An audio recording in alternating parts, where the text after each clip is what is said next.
How's it going, everyone, and welcome back to the Winners Club podcast. Now, in today's freestyle episode, we're going to be talking about masculine and feminine roles through the lens of philosophy that we've learned and our observations. Now, if you are also new here, please hit that subscribe button and turn on bell notifications. That is the best way to stay up to date on our new content and daily uploads. And also follow our socials. The link will be down below in the description, as well as the audio version of this episode. And also type in the comments, let us know what you think of this new setup, and also let us know what we should add, any new additions. And as always, we hope you have a lovely day and a great week. Now let's get into today's freestyle. Okay, ready? And we're live. We're live. Alright. Word. I know the setup is very weird, guys, but hey, we got a new setup at Brett's house, and it's looking pretty nice. Yes, sir. I want to talk a little bit. I want to ask you guys about like some philosophy questions and stuff like that, because the more that I learn about philosophy, the more that I kind of sit back and I'm like, damn, these people actually know a lot about psychology, and I don't think there's as much to find out about psychology as we would expect. I feel like in philosophy, the ancient philosophers like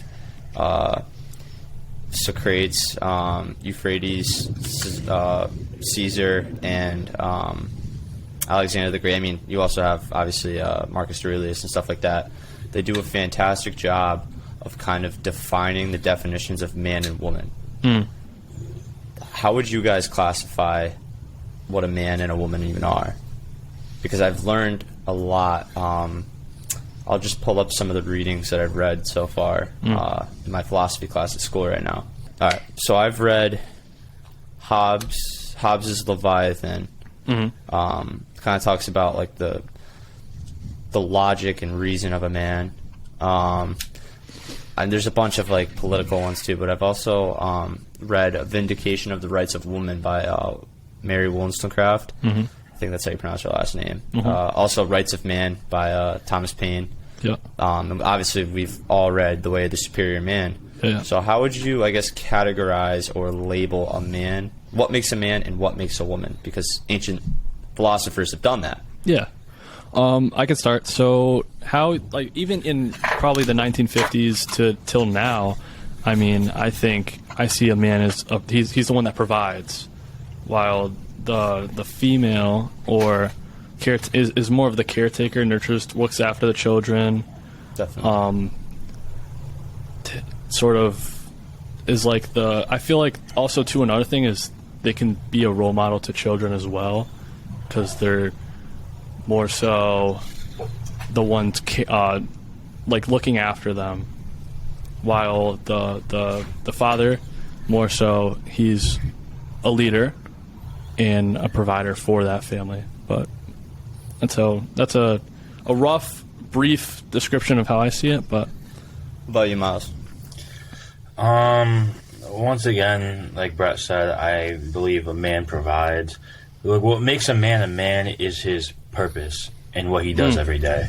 You know, he provides, he's the protection, he's all that kind of stuff. You know, he's putting in hard work for the house. I mean, so is the woman too, but women do more hard work in terms of, I guess, love, in a sense. Like, they're more to be there for, like, romance and loving and taking care. Like, men can take care of the kids too, but, like, women, it's like you said, back in the day, Brett, it's almost like back in, like, the 1920s and 30s, right? Like, the man was working and providing for the house, where the woman just stayed home and took care of the kids. So I believe it's really about, like, purpose, in a sense. Really, and it goes both ways. I mean, because both men and women have purposes, but they're two completely different things. So that's what I would say. I think another thing too is every family has sort of roles, and each family member follows a certain role. How I look at it, and I'll sort of talk about this too more in the pod we're doing tomorrow. But what I think with that is sort of the teenager or the child, whatever, they're supposedly, you know, they look up to their parents, and what they should. Well, this is what I think. This is what I want to do is, like, pay homage, pay honor to my parents, make sure because they've sort of given me all the knowledge, all the tools, all the experiences they've told me, to then take that knowledge and go forward with it, sort of, and repay them, sort of, quote unquote retire my parents, or Yeah. however you want to put it. Water the seed that waters you, in a sense. I really like what both of you said, but another thing that I think you both left out was that, the whole reason why first I even asked was because our philosophical analysis of what a man and a woman are, I think, have been blown out of proportion now, where we're creating unrealistic identities of a man and a woman. Yeah. People think now to be a man you have to be 6'4", 200 pounds, making millions of dollars. But for a woman, you have to have a specific standard of beauty and also being independent financially. Yeah. Which I think is a bit like too much to expect. Yeah. It's very doable. I'm not saying it's not, but I think to be a man, it's when you are responsible for other people. Definitely. And you are providing leadership skills to those people. You are the dictator. You're the dictating factor of what your group can do, which is possibly a family. For a woman, it's taking care of that group. So it goes hand in hand, and they're both equally as necessary. When you see these very successful fathers who classify themselves as men, typically I wouldn't associate them as being a man because they're absent from their child and wives' lives. Same thing with a woman. You know what I mean? Yeah. If she's not properly caring for the family, everyone's going to suffer as a fact of that. I do think the identity, though, is very malleable for both.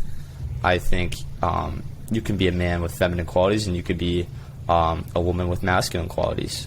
It's really about your complementary opposite if you're talking about a relationship. But I'm going to go back to the philosophical analysis, and now when we go back, this is kind of what was first presented to us by Marcus Aurelius. And I just finished a whole book about him. And he really talks about a man and how a man is responsible for other people. He is kind of, like you said, Brett, who the kids are going to look up to. I mean, both parents are, but as a man, you're kind of the role model for your family, the family that you're leading. And if you portray, I guess, very negative things, like, for instance, if you act out of emotion frequently and you can't control yourself, that's just, you're painting the wrong picture. And I know we're going to talk about parenting in our next episode, our actual podcast episode. But what do you guys think about that, real quick, for our audience, the importance of parenting, of proper parenting? Miles, you want to go first, or do you want me to go first? I can go first. Okay. Gibby, could you restate that question again? Yeah. So what would you say the, I guess, influences on children in terms of proper parenting? Because at the same time, too, I believe when your parents bring you up, they help your transition into adulthood when you become a young man into a man, or a young boy into an older boy, and then a man, whatever it is. There's different adolescent stages of development. So what I'm saying is, like, how important is the parents', I guess, motives and influence on you to fulfill that? Because like you said, like, if you have a poor dad role model, you can't necessarily look up to him. Yeah. You know what I mean? So how important is that? I think it's insanely important. If anything, it may be arguably the most important aspect of your life, I feel like, especially as a child, because, once again, you're only going to be a reflection of your parents' behavior as you get older. You know, my parents have always said that to me, like, you are a reflection of us. So, you know, if a parent has, I guess, poor habits, whether it's, you know, being an alcoholic, being somebody that smokes a lot, doing just drugs in general, right? That kid is going to grow up to be like, oh, well, I mean, I really don't have anything else going for me. Like, this is what my parents did, so I'm going to do it too. They're going to normalize that behavior. Right, Yeah. Exactly. It's going to be a developed habit ever since they were a kid. Shit, they might even start using it when they're kids, which is even worse, because as they get older, they're going to get worse and worse, and then their survival rate past 25 is very, very low. Not even 25, 21. And it's unfortunate. So, like, I think parenting is so important nowadays, especially, you know, with these kids. Because a lot of these kids, sometimes, they take more influence off of social media than actual parenting. Because not necessarily it's directly the parent. Usually it's indirect half the time. The kids learn it from somebody else, but their parents aren't going to be there to be like, oh, like, don't do that, don't watch that, don't search this up, which I think is huge, and I think that's something our parents did a great job of doing, you know, kind of keeping us restricted from the bad shit. Because not only, like I said before, sometimes it's not just the parents doing the bad shit. The kids see the bad shit, and the parents don't prevent them from doing the bad shit.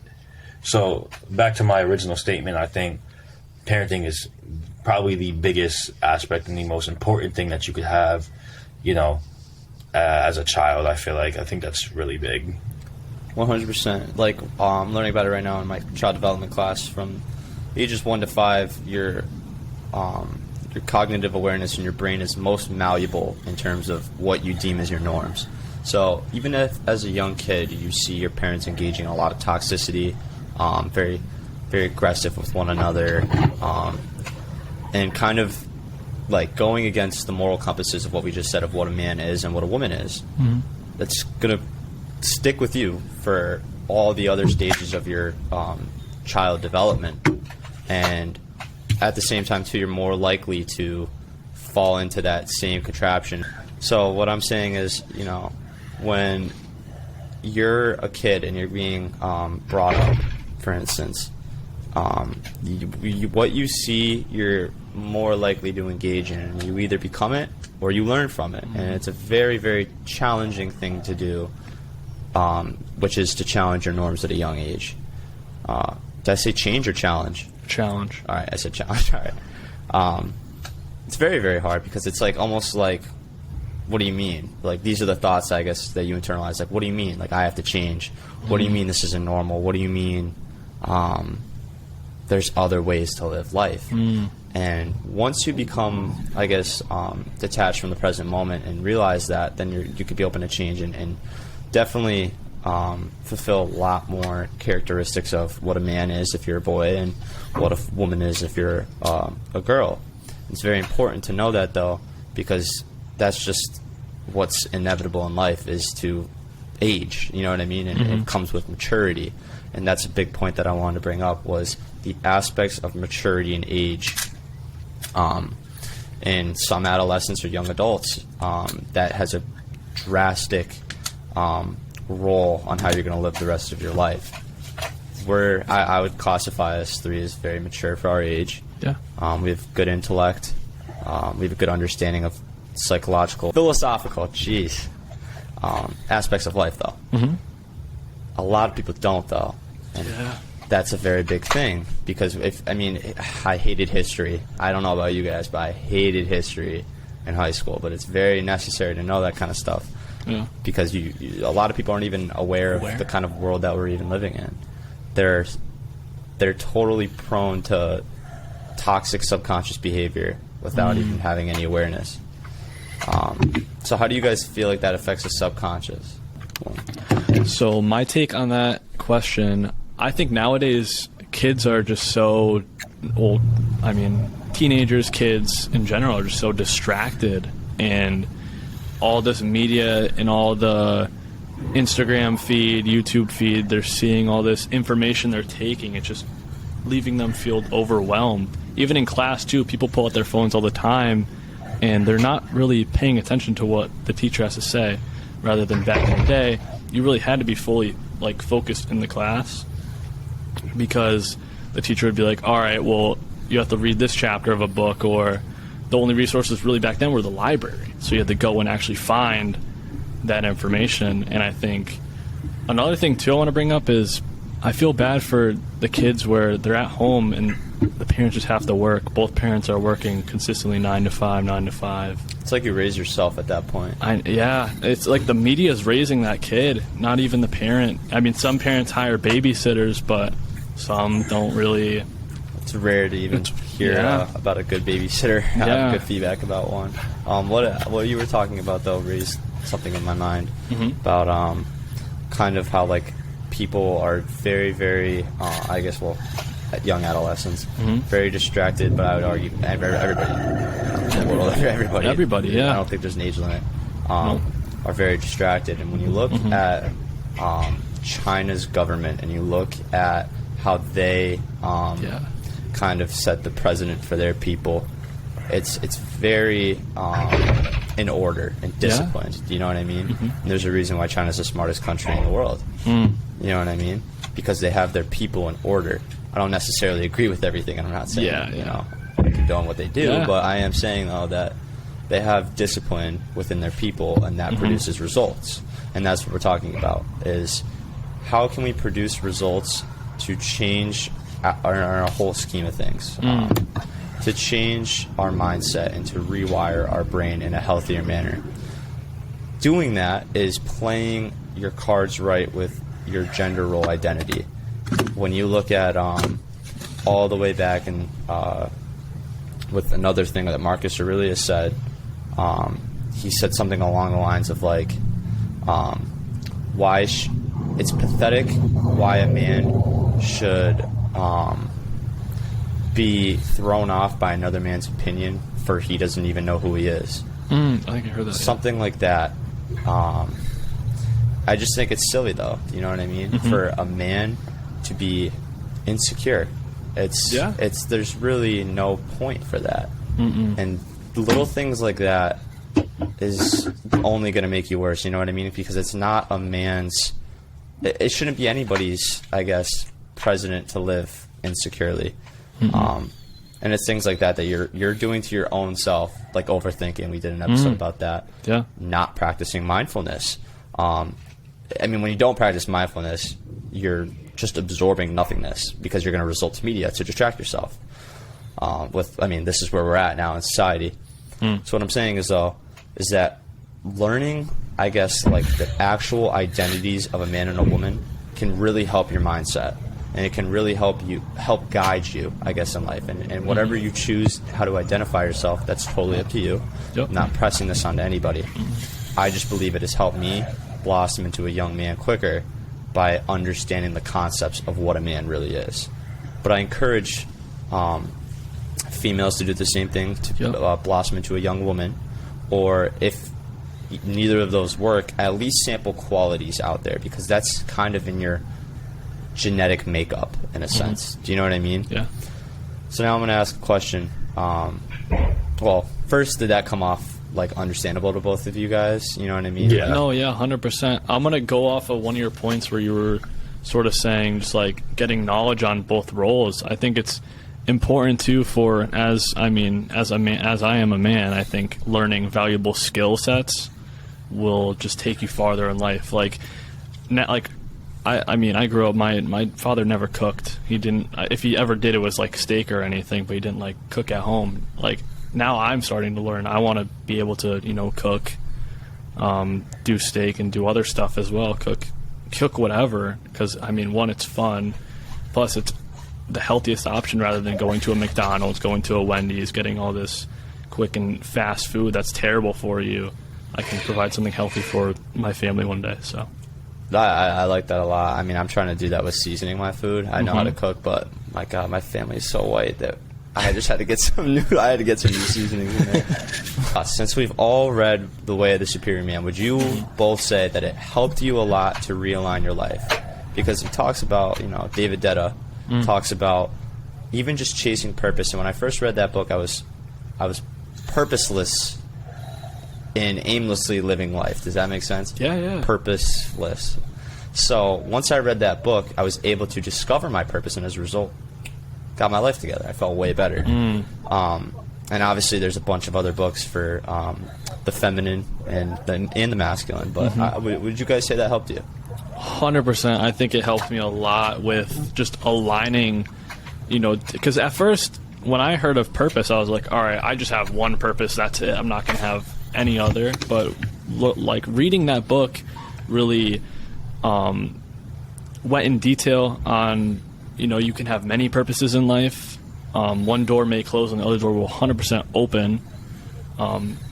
And another thing too, just it really went deep down into detail again on just the masculine role, sort of how every man has a purpose, every man's driven, and yeah. every man is also capable of love, and that's another one that I really wanted to talk about. Real quick though, Miles, I know you read it. Feel free to share what you thought about it. It definitely helped me too. It definitely changed my perspective. It was like allowed me to see different things, I guess. So like I know it talked about purpose. It talked about stuff with love. Talked about your dark side, stuff like that. I think that book is really good. I think that's something that everybody should read because it gives you a different perspective on things, and it helps, I guess, change your mindset. Because to be honest, like when I read that book, like when I first started reading it, I was like, I started to get it, but a lot of the stuff that I heard in the beginning, I had already heard already. So I thought it was going to be like a repeated thing. But as I got deeper into the book, I learned so many things, not even about myself, that like I'm like improving on today. So it definitely helped me, I'd say so. 100%. And there's a lot of masculine men out there. Prior to when I read it, I wouldn't classify myself as very, very masculine. Once I read it, I definitely felt an energy shift in my body. And there's a lot of men out there, though, that are already masculine but are incapable of loving. I mean, I should say that. I should say that in a different manner. A lot of men who choose not to love, and it's in our purest nature as human beings to express love. It's almost like a drug, the way it affects our dopamine and our limbic system. So with it affecting that so heavily, I mean, how would you not want that when it's a pure drug in a sense? It's a euphoric state of mind. And Miles, your dad is the definition of a masculine man, but he loves you, and he can show that unconditionally. That's what a true man is that he's able to have a backbone, but can also still express love. And that's where I think a lot of things go wrong now, is that we see, obviously increasing divorce rates. Jeez, I cannot speak today. And as a result, there's a lot of hurt men out here in the world.